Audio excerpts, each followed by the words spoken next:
অৱসৰ কৰাৰ পাছত মই বিদ্যালয়ত পাঠদান কৰি আছোঁ আৰু যথেষ্ট মোৰ মনটো ভাল লাগে পাঠদান কৰি আৰু সেই সময়টোত মই ঘৰত থাকিব নোৱাৰোঁ গতিকে মই প্ৰতিখন বিদ্যালয়লৈ গৈ পাঠদানটো দি থকাটো মোৰ কৰ্তব্য বুলি মই ভাবিছোঁ। আৰু এতিয়া বৰ্তমান বহু বিদ্যালয় শ্ৰেণী অনুপাতে শিক্ষকৰ অভাৱ তেনে ক্ষেত্ৰত কিন্তু আপুনি এটা অভাৱ পূৰণ কৰিছে। মই যিখিনি বিদ্যালয়ত শ্ৰেণী অনুপাতে শিক্ষক অভাৱ সেইখিনিত মই পৰিপূৰ্ণ হৈছোঁ আৰু পাঠদানটো দি ভালো লাগে আৰু শিক্ষকৰ অভাৱ হোৱাৰ কাৰণে মই তাৰ মাজত মই সমাজ দিছোঁ। ক্লাষ্টাৰ আপোনাৰ এজন মানে শ্ৰেষ্ঠ শিক্ষক আৰু লগতে তেখেতে বৰ্তমান ৰিটায়াৰমেণ্ট লৈছে চৰকাৰীভাৱে ৰিটায়াৰমেণ্ট লৈছে যদিও ছাৰ মানে মনটো মানে বহুত মানে ডাঙৰ আৰু উদাৰ। প্ৰতিখন বিদ্যালয়তে আমাৰ যি ক্লাষ্টাৰটো আছে আমাৰ ক্লাষ্টাৰ প্ৰতিখন বিদ্যালয়তে ছাৰে পাঠদান দিয়ে।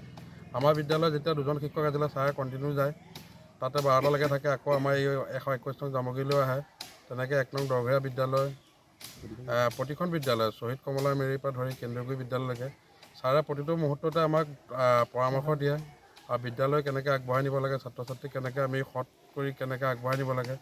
ছাৰৰ এই মানে মানৱতা আৰু ছাৰৰ যি মহান দান পাঠদানৰ পৰা ধৰি যিখিনি আমাক মানে শিক্ষা দিয়ে ছাৰলৈ আন্তৰিক ধন্যবাদ থাকিল আৰু ছাৰে ভৱিষ্যতেও যাতে আমাক তেনেকৈ উৎসাহ উদ্দীপনা দিয়ক আৰু আমাৰ এই অঞ্চলটোৰ লগতে ছাত্ৰ ছাত্ৰীসকলক আগুৱাই লৈ যাওক এই কামনা কৰিলোঁ আৰু ছাৰৰ সুস্বাস্থ্য কামনা কৰিলোঁ।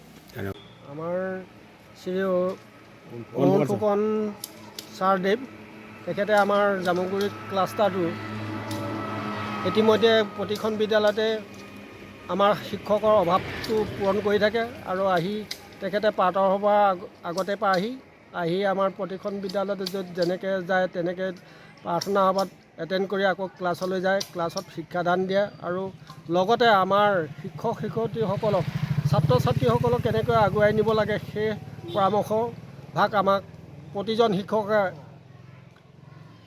আলোচনা কৰি কথাবিলাক বুজাই দিয়ে। তাৰ কাৰণে মই ফুকনদেৱক বহুত ধন্যবাদ দিছোঁ। আগলৈকে যেন এইদৰে সমাজৰ ভিতৰত স্কুলৰ ভিতৰত বা বিদ্যালয়ৰ ভিতৰত পাঠদান কৰি থাকিবলৈ কাৰণে দীৰ্ঘায়ু কামনা কৰে। তাৰ